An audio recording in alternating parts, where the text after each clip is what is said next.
dong kasih datang kemarin. pendatang. Orang pendatang, orang Papua, Wamena, orang Serui, orang Biak, macam-macam. Ya sudah, gitu kenalan terus dong nggak bilang ade terus ade punya nama, nomor HP, alamat yang mengundang siapa. Ya sudah saya isi. Terus begini, setiap orang datang tuh dan bilang tamu datang tuh harus berikan aplaus, tepuk tangan. Jadi kalau tamu datang pintu langsung bilang, ayo berikan aplaus, langsung semua tetap saya tidak tepuk tangan. Ini kegiatan apa ini? Kita duduk begini sampai sudah ribuan orang, bos-bos semua datang begini. Orang biasa sampai ibu hamil juga datang, sampai nenek-nenek yang sudah tua juga datang. Saya bilang, dia bilang pekerjaan ini tidak pandang dia umur berapa kah, datang saja. Ini pakai tidak bisa apa di situ. ini pakai sistem mengajak toh. Boleh tidak bisa apa di situ. Kita duduk begini bilang ya kita panggilkan beliau jadi pembawa acara laki-laki pendatang. Dia bilang kita panggilkan beliau, dia bilang beliau kita yang paling tercantik. Itu pertama beli perempuan dia dari Malaysia, dia berdiri dari belakang, baru jalan ke depan. Saya bilang perempuan siapa sebelah dia begini, ih perempuan pendatangnya, nama itu perempuan Malaysia. Dia mana baru jelaskan mata uang ini. Dia bilang kalau kerja dengan kami 1 hari digaji, kalau kerja di kantor kan setiap bulan harus terima gaji. Dia bilang terus saya tanya 1 hari digaji itu berapa? Dia bilang 1 hari kalau yang kalian yang baru masuk itu 2,1 juta. Dia bilang begitu. Tapi kalau yang sudah pengalaman yang sudah seperti kakak kalian yang di belakang baru sabar lagi belakang terus semua pakai baju kita. Mereka itu setiap bulan itu setiap hari itu digaji itu 80 juta. Saya bilang, ini perusahaan PT apa ini Pak? Baru di depan itu dia punya nama tuh PT Mulia Sihat Sejahtera. Saya bilang begini, orang pakai nama PT ini Mulia Sihat Sejahtera. Iya. Sudah langsung perempuan ini mulai jelaskan yang transparan yang tembus pandang ini. Dijelaskan dibilang kerja di kami itu bisa pakai rok pendek, belum tinggi, pakai baju tembus pandang. Baru ditunjuk laki-laki dulu di depan. Dia bilang cowok-cowok yang dulu depan nih kalau lihat perempuan pakai baju tembus pandang kentara susu pasti mau tuh. Lalu saya bilang, wah pekerjaan apa yang begini nih? Apa pikiran lalu ke negatif? Terus saya bilang begini, ini pekerjaan tidak baik nih. Langsung dijelaskan sampai yang seks bebas. Dijelaskan sampai yang seks bebas. Langsung dijelaskan yang 2 produk ini, propolis dengan meliabian. Dijelaskan propolis dan meliabian, langsung disuruh dong pekan bagi kemarin dong bagi 2 produk nih tadi bagi depan ketong ini. Dong bagi tuh dong akan loyang-loyang nih dong bagi depan kita orang. Dong bagi dari belakang sampai ke depan. Jadi dong suruh untuk ketong minum toh, minum 2 obat itu. Dong bilang minum saja supaya awet muda tidak akan pernah tua. Orang yang kegiatan ini tidak akan pernah tua. Jadi kalau minum yang sudah umur tua yang suka kawin tuh kalau dia minum langsung umur 13 tahun. Saya kira dia bicara tipu. Om satu yang ada duduk ini, pasien ini puana sudah 5. Dia panggil ke depan terus. Dong tanya pasien dia punya nama terus suruh pasien dia minum. Orang apa? Orang ini Papua, orang Serui, orang Ambai tinggal di Jayapura situ. Om ini ke depan terus om dia minum. Om minum langsung betul yang tadinya om kulit ini keriput, dia punya jerawat kayak ini. Saya begitu lihat pacar dia pun macam pucuk kan, dan namanya saya masuk saya tekan darah Yesus pun amal. Saya bilang, Tuhan saya tidak percaya ini mungkin saya salah lihat kan. Zaman perempuan sebenarnya dia bilang, Nova ini mungkin dah guna pakai ilmu kah? Saya bilang itu sudah. Jadi sebelum perempuan ini dijelaskan itu, dong ada masuk di ruangan satu dong beri itu dong bikin lingkaran kelompok. Baru dong beri dong bicara. Jadi saya tanya, saya bilang tadi di dalam tuh kan bikin apa? Dong bilang kakak kita berdoa. Padahal dong bukan berdoa, saya dengar ke dalam itu dong baca mantra. Saya bilang, berdoa apa yang baca mantra? Di kata-kata seperti dong baca mantra begitu. Sudah perempuan jelasin sampai dia bilang itu sesi pertama. Sesi kedua itu laki-laki ini maju baru dikasih tahu. Dia bilang, saya akan jelaskan sampai jam 12 malam. Terus jam 1 sebentar kita santap malam. Terus jam 2 dia bilang 2 bermain. Jadi saya bilang begini, 2 bermain itu apa? Padahal itu jam 2 malam dia bilang 2 bermain. Padahal dia dalam arti itu dia seks bebas tadi. Gitu dalam ruangan ini tuh bisa berbuat sendiri. Itu udah. Dia bagi produk tuh kemarin tuh semua ini minum, saya tidak minum. Terus saya tidak tahu juga, bukan saya sendiri yang dorong 2 produk itu tidak. Tapi saya tangan kiri ini sendiri yang saya kibas obat langsung jatuh. Dia bilang, kenapa kau tolak? Saya bilang, saya tidak tolak juga tapi tidak tahu. Siapa yang pegang tangan terus saya kibas barang ini jatuh. Dia bilang, ayo minum. Orang yang sudah bangun masuk dalam ruangan ini suka masuk. Dia punya data nama, tidak boleh melanggar. Kalau dia melanggar, dia mau kabur pulang tetap dia mati. Dia bilang, saya bilang begini, berarti kau ancam saya. Lalu saya balik sama dia tuh. Dia bilang begini, kau tidak bisa bantah saya. Saya punya raja akan bunuh kau. Dia bicara begitu perempuan ini. Lalu saya bilang begini, kau raja tuh siapa? Begitu dia bilang sesi ketiga, saya mau balik ke belakang, dong yang pakai hitam belakang dong larang saya. Dong bilang, kalau sisi ketiga tidak boleh menoleh ke belakang. Saya bilang, di belakang sebetulnya ada apa? Dia bilang, pokoknya tidak boleh ikut kegiatan ini saja, lihat-lihat ke belakang. Saya bilang, di belakang ini ada apa? Saya balik 3 kali saya dapat tegur, dapat marah. Karena saya sudah emosi, saya sudah ganas. Saya dulu begini, sudah. Saya pas balik, pas ke-4 kali saya sudah emosi dan saya balik muka itu, saya pas buang muka dia ke lemari panjang yang di belakang sana tuh. Laki-laki dia tinggi mungkin dapat fondasi rumah, tinggi mungkin dapat yang di atas. Dia pakai jubah hitam, baru dia buka tangan begini di atas kepala. Baru langsung dia jalan aja, baru di kepala satu-satu. Baru dia tarik, macam dia jamat, tapi di tangan macam dia tarik darah begitu. Baru dia bikin begini, baru dia bikin begini. Inilah pengikut-pengikutku. Dia bilang, bicara. Baru saya bilang begini, ini laki-laki siapa? Itu saksi polisi bisa begini.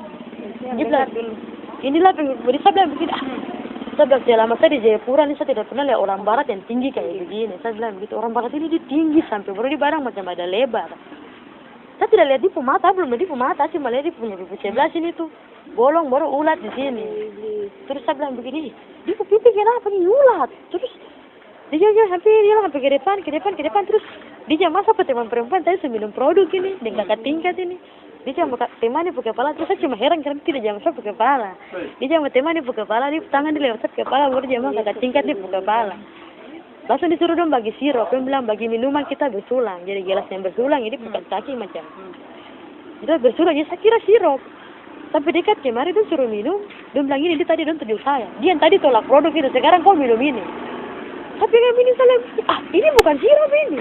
Saya cuma begini, ini darah manusia. Lalu dia begini, minum. Dia suruh saya minum, saya tidak minum. Berusahakan tidak punya tenaga, tidak mungkin saya pegang gelas pica, atau saya tidak punya tenaga. Tapi saya heran, saya begitu angkat gelas, dia langsung gelas pica. Pica itu darah ketumpah atas karpet, langsung ulat putih kecil nih marah atas karpet. Langsung saya geli.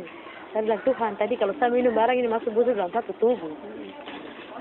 Minum itu dan semua minum, langsung saya balik tanya teman perempuan ya, satu jurusan ya saya bilang, dalam 6 tas terap dia. Saya pengen tangan beras rambut saya bilang, Alin, dalam 6 menit saya kok sadar. Di balik itu dia punya mata, bola mata yang tadinya putih ini sudah merah. Di balik baru lihat saya begini, bilang begini. Kamu siapa? Saya tidak kenal. Namamu siapa? Dia tidak kenal saya. Lalu saya bersabda, ini aku putih mana? Nova marah satu jurusan dia. Masa aku tidak kenal saya? Itu dia bilang, aku siapa? Saya tidak kenal. Saya boleh tanya kakak tingkat nih, kakak dilatih tidak kenal saya. Dia bilang, aku nama siapa? Saya bilang, wah, tadi aku ini tengok ya, sabar. Masa aku tidak kenal saya tuh? Terus dia balik jalan putar hampir depan saya. Dia ular, dia sudah marah ya putar lewat sebelah sana. Ular. Dia bilang itu di pengawal. Dia bilang kemarin baru gambaran Tuhan Yesus punya salib ya di dinding kan taruh ruangan itu pagi ini kan ada Tuhan Yesus punya salib toh. Dia bilang kemarin sender tembok dia pegang Tuhan salib dijepit di ketiak sebelah sini. Dia dapat tangan baru saya ke bawah begini. Saya belum lihat di mata. Begitu dia sorong dia punya topeng hitam tuh disuruh jadi kita nggak mata baru. Lalu saya bilang ini sebetulnya saya belum tahu kalau ini besar. Saya di mata menyala merah langsung saya bilang begini. Belum siapa mata menyala begini. Itu kan lalu saya menangis air mata jatuh sampai menangis sampai mata ini bangga. Terus saya tanya, kamu siapa? Langsung dia bilang begini, aku ini yang disebut dengan Lucifer. Baru dia buka tangan, dia ketahui, dia bikin begini, raja di atas kuasa kegelapan. Langsung dengan sahabat teriak, Subhanallah, dengan satu lagi saya bilang, Yesus, saya tidak tahu kok ini iblis besar. Teriak di dalam. Sahabat teriak dalam ruangan, semua dengar satu suara, yang tadinya dia minum darah tuh mata merah-merah, sahabat teriak. Sudah sudah dikuasai toh. Sahabat teriak, ribuan orang yang dalam ruangan itu, lalu sahabat teriak, saya bilang, Tuhan Allah bersama dengan sapu kepala saya tunduk ke bawah. Saya kasih tas kuliah ini saya buang. Saya bilang, Tuhan Allah saya tidak tahu. Ini raja besar yang ini saya beri lihat saya ke bawah. Di jalan di pasar baru pegang pelita ini. Baru tawar saya kekayaan. Dia bilang begini. Kau ini yang disebut pengikut Tuhan Yesus. Itu tunjuk saya ke bawah. Baru saya bilang begini. Saya ikut saya punya Tuhan. Baru dia bilang begini. Saya bilang untuk dia. Saya bilang saya ikut saya punya Tuhan. Baru dia bilang begini. Jikalau kau ikut Tuhanmu, kau akan miskin. Tapi kalau kau ikut saya, kau akan kaya. Kau mau apa, Nova Mara? Rumah, mobil, pesawat, kapal, uang akan aku masuk di rekening Anda. Ditawar saya, uang 7 miliar, 10 triliun. Saya bilang, saya tidak berminat. Bicara tapi air mata ini, saya bilang, saya tidak berminat. Lalu dia bilang begini, jikalau kau melangkah kakimu keluar dari pintu ini, kau akan mati kesiksa dan menderita. Aku akan membuatmu mati, kau bisa kecelakaan, dapat tabrak dengan mobil. Dia bilang, saya begitu. Itu orang saya kayaknya terus saya bilang, saya tidak berminat. Saya tinggal tolak terus. Tolak sampai dan semua yang tadinya lu minum darah ini, dia mau mata semua ini merah sampai anggota dewan yang sampai yang nunggu caleg untuk tahun depan ini, dia mau dapat kursi itu saja, datang mohon di barang besar ini. Sampai langsung saya mau berdiri tidak bisa karena barang besar di depan saya. Jadi dia bilang gini, kau tidak akan bisa berdiri di tempat ini, kau berdiri aku akan membunuh kamu mati. Malam ini juga saya mencabut nyawa kamu. Langsung malaikat tadi ini bersinar depan pintu, ulang lagi. Baru langsung dia bilang begini, bukan anakku yang mati tapi kau yang akan mati. Dia balas itu dari Lucifer. Terus dia bilang, kau yang akan berhadapan dengan saya. Baru Lucifer balik bicara dia, kau tidak punya apa-apa, kau dengan Tuhanmu tidak punya apa-apa. Sekarang saya mau mengajak Novalia menjadi pengikut saya. Jikalau dia menjadi pengikut saya akan menjadikan dia sebagai tangan kanan saya. Dia banding mau jadikan saya sebagai tangan kanan. Saya bilang, saya mau ikut sama Tuhan Yesus. Dia bilang, imanmu kuat ya. Inilah yang disebut pengikut Tuhan. Dia boleh bertunjuk saya begitu. Malaikat bilang, Novalia marah. Sekarang engkau berdirilah dan pulanglah ke rumah orang tuamu. Saya berdiri itu, saya begitu pegang tas. Semua yang tadi duduk ribuan orang itu semua balik. Saya muka ke atas. Memang sudah. Baru perempuan yang dari Malaysia, Lucifer Ponabua nih. Yang tadinya dijelaskan kan dia punya rambut nih rapi pakai bando tuh. Begitu dijelaskan langsung ditanduk dua nih berdiri ke atas. Begitu malaikat di depan langsung ditanduk dua nih. Bilang, saya kaget, saya bilang, ini dia petanduk dua itu. Teman pulang ditanduk, teman ini dia berani. Teman pun pulang dia. Saya tidak mau pulang, saya cuma mau harap tadi bicara begitu. Saya bilang, Tuhan, kau tidak sadar apa yang kau ikut ini. Saya berjalan keluar itu langsung, saya tidak dorong-dorong. Saya berdiri di pintu, saya tidak dorong-dorong. Terus semua tahan saya, yang pakai hitam memang saya punya kaki dengan tangan. Dia bilang, jangan saya keluar. Jangan saya pulang, karena saya yang pegang numpuk kunci rahasia. Tapi saya bilang, saya mau pulang. Langsung dia bilang, tidak boleh. Saya tidak dorong-dorong, tapi duduk tahan saya. Terus dia jatuh tidur. Terus saya minta maaf, bukan saya yang dorong-dorong. Bukan saya yang dorong kalian, saya tidak tahu siapa yang dorong kamu. Saya pakai sepatu, saya jalan keluar. Jalan keluar tuh kan jalan gelap, jadi saya harus senter. Tapi karena saya jalan dengan malaikat, dikasih terang jalan ini. Jadi saya tidak perlu senter. Saya jalan sampai keluar. Berapa? Saya tidur rumah jam 10 malam. Saya jalan keluar itu tuh langsung. Lucifer di bataria dari rumah nih keluar. Di bataria dia bilang, kau akan mati. Kau jalan hati-hati. Tapi malaikat dia bilang, dia tidak akan mati. Saya akan menjaga dia sampai di rumah dengan selamat. Dia antar saya sampai menyeberang jalan ke sebelah. Saya tidak lesen taksi. Biasanya kan kalau tong lesen kan tanya, tuh mas, ini turun di mana? Di kota kah? Polda kah? Terus saya tidak lesen, om sopir sendiri datang stop. Saya naik gitu, malaikat ini disilang. Dan saya balik, saya cari sebelah. Perempuan tadi ini sudah tidak ada. Terus saya duduk di belakang, kursi belakang ini kosong. Jadi jok tengah ini ada penumpang. Saya duduk di belakang sendiri. Taksi di baru jalan lewat PLD ke sana. Dia jalan-jalan begini. Tiba-tiba saya macam orang siram-siram di kepala. Terus saya bulu badan ini merinding. Orang siapa yang dulu di samping saya muncul tiba-tiba tuh. Saya tidak boleh lihat langsung, tapi saya lihat ke bawah. Saya dari dia punya ibu jari, kaki kosong, berkulit nih putih. Saya lihat ke bawah. Baru ini saya dulu dalam keadaan menangis ini. Saya lihat dari ibu jari, saya lihat sampai jubah putih naik. Saya lihat sampai rambut panjang setengah sampai sini. Saya lihat sampai muka naik, pas saya lihat dia punya brewok, kumis, hidung mancung, berbibir nih merah. Dagu ini terbelah, saya lihat sampai beneran sampai. Tuhan, saya tidak tahu, saya cuma diajak. Langsung saya menangis. Pak Cik Besar bilang, sebelum engkau mengatakannya, saya sudah tahu terlebih dahulu. Saya sudah lihat dari atas ke bawah, kalau kau diajak tadi dari tempat kuliahmu, tempat yang kau mencari ilmu. Saya bilang begini, Tuhan, saya tidak tahu, saya cuma diajak ke kakak tingkat. Begitu langsung Tuhan bilang ini, kau ingat, dari sekian ribu orang, aku mengutus malaikatku untuk kau ini yang harus keluar dari mereka. Biarkanlah mereka sudah dipengaruhi oleh Lucifer. Lucifer adalah musuhku. Kau tidak boleh mengikut dia. Kau ingat kata-kata, tidak lama lagi aku akan datang. Ini yang disebut dengan tanda-tanda akhir zaman. Tuhan bilang ini tanda-tanda akhir zaman. Ini tidak lama lagi dia datang. Terus ini dulu bicara macam biasa, macam begini. Macam besarnya macam begini. Saya bilang, Tuhan. Saya bilang, jangan temanmu ingatlah besok engkau pergi kuliah, temanmu ajak lagi, jangan kau ikut. Dia adalah musuhku dan kuliahlah sampai selesai. Masa depanmu akan cerah. Baru yang ngajak aja teman-teman siapa orang apa? Orang Papua, orang pendatang, Serui, pokoknya baku campur semua. Baku campur semua, pokoknya jadi sistemnya nih. Anak muda orang ini, jadi sistemnya nih mengajak. Kamu kemana?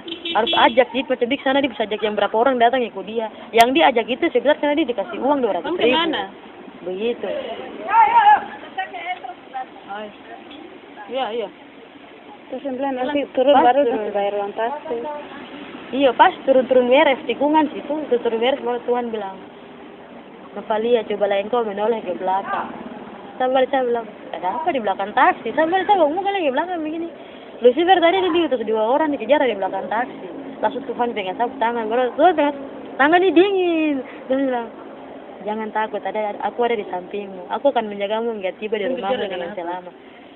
Jadi macam terbang begitu. Dia kejar berendap tanduk merah nih 2 besar.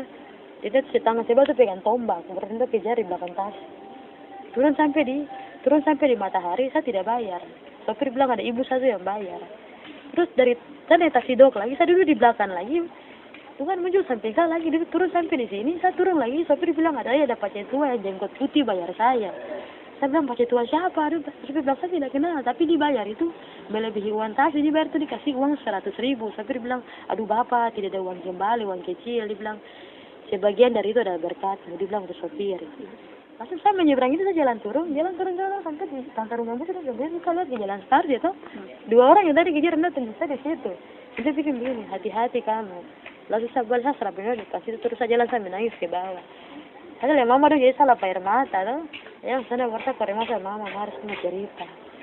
Mungkin malam ini tanggal 31 nih bulan Oktober ini. Mungkin pengalaman yang paling indah saya pengalaman ini sudah. Yang paling terindah ada semua. Cerita baru mama di heran. Mama di bilang, itu ya malam itu jam 11 sampai ke Indonesia Medo 9. Dan pulang kemarin jam 12. Mama di bilang, lihat saya sudah lihat 3 satu kali. Saya punya Tuhan, malaikat sama Lucifer. Saya kira Lucifer yang ganteng, tapi saya rasa Tuhan dan saya Tuhan yang paling ganteng kan. Sekarang sudah bikin kegiatan di situ ya. Jadi dulu kegiatan PT Mulia Sehat Sejahtera berdiri 26 tahun. Apa dia kenal? PT Mulia Sehat Sejahtera. Mulia Sehat Sejahtera. Iya. Jadi sistemnya tuh mengajar. Jadi dia sudah berdiri itu 26 tahun. Tapi dia baru buka di Papua. Selama ini kan dibuka di luar negeri sama di Jawa sana kan. Di Papua nih yang dia baru turun. Jadi dia punya yang dong tahu tuh setiap bulan turun di pesawat di Bandara Sentani dong nginap di hotel. Dong bikin kegiatan ini. Dong baru buka di Papua ini, di Jayapura. Di tempat ini nih. Tempat ini tiap malam dong ini. Kegiatan terus tiap malam. Harga pura. Ada hari-hari tertentu. Hari itu dong tahu dong ada hari-hari tertentu. Lucifer bilang, kau sudah tahu rahasia aku. Aku tidak akan membiarkan kamu mengikut Tuhan. Aku akan membunuh kamu mati banding membunuh kamu mati. Karena saya sudah tahu dong pukul rahasia. Saya bilang, saya tidak bisa ikut. Saya milik satu Tuhan. Aku mau tahu harta kekayaan, saya tidak bisa ikut. Puasa sampai di mana? Anak-anak kecil.